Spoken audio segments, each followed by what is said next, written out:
I once dated a great guy, but didn't like how he treated his mother. In my gut, I knew if he treated his mom poorly, he'd eventually do the same to me. I was right. Bye-bye, Felicia. You're probably familiar with the following motivational speaker quote. You're the average of the 5 people you spend the most time with. This is definitely something to think about. Who has your attention? Who affects your mood? Who's getting it right versus getting it wrong? And ultimately, who helps you become the best version of you? This is the very essence of psychological safety because it impacts every single relationship we have.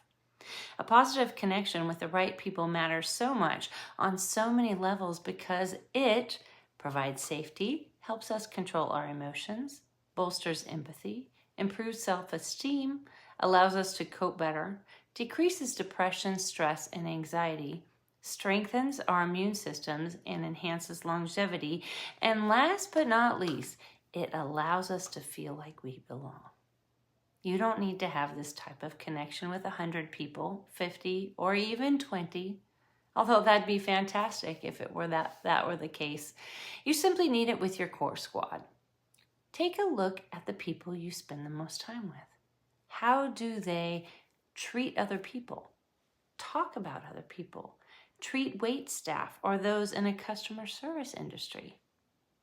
What they say or do is a reflection of who they truly are because their actions represent their foundational essence. If it's not nice, you'll eventually be on the receiving end of those same negative behaviors.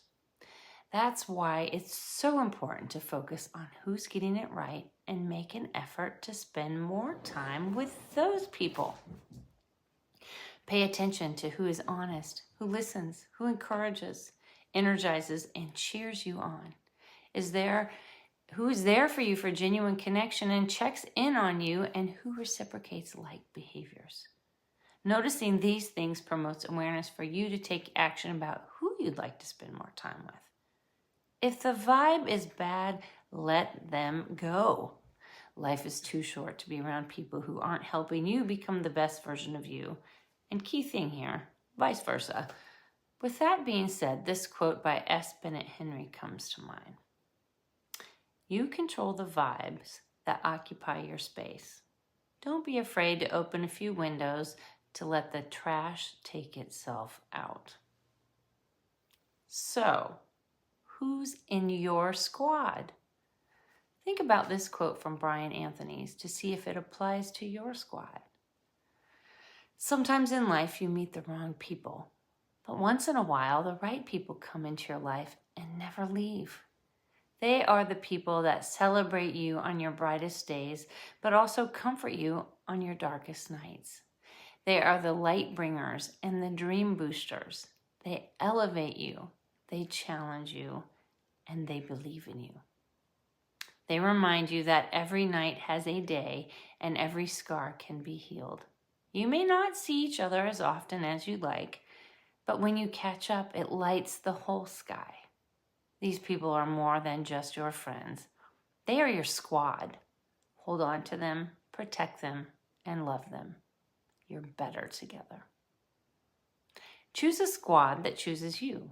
Choose people who avoid competition and jealousy and never make you feel like you're not enough. Choose people who let you be you, who like you as you are, but also don't let you settle. Choose people who lift you up, even when you're not in the same room together. Choose a sisterhood squad of positive relationships where you feel safe and they feel safe in return. It's important to note that your squad may be made up of a variety of people, friends, or family. It doesn't matter the size of your squad, big or small, as long as it's truly authentic. It takes work, but it's more than worth it to have a trusting peace of mind. As June is winding to a close, I hope you're able to take the dog days of summer to look at the connections you have and ultimately are able to spend more time with the positive people in your life. I'll be doing just that. This is my last vlog of the summer until I return in the fall. Until then, shine on, beautiful people.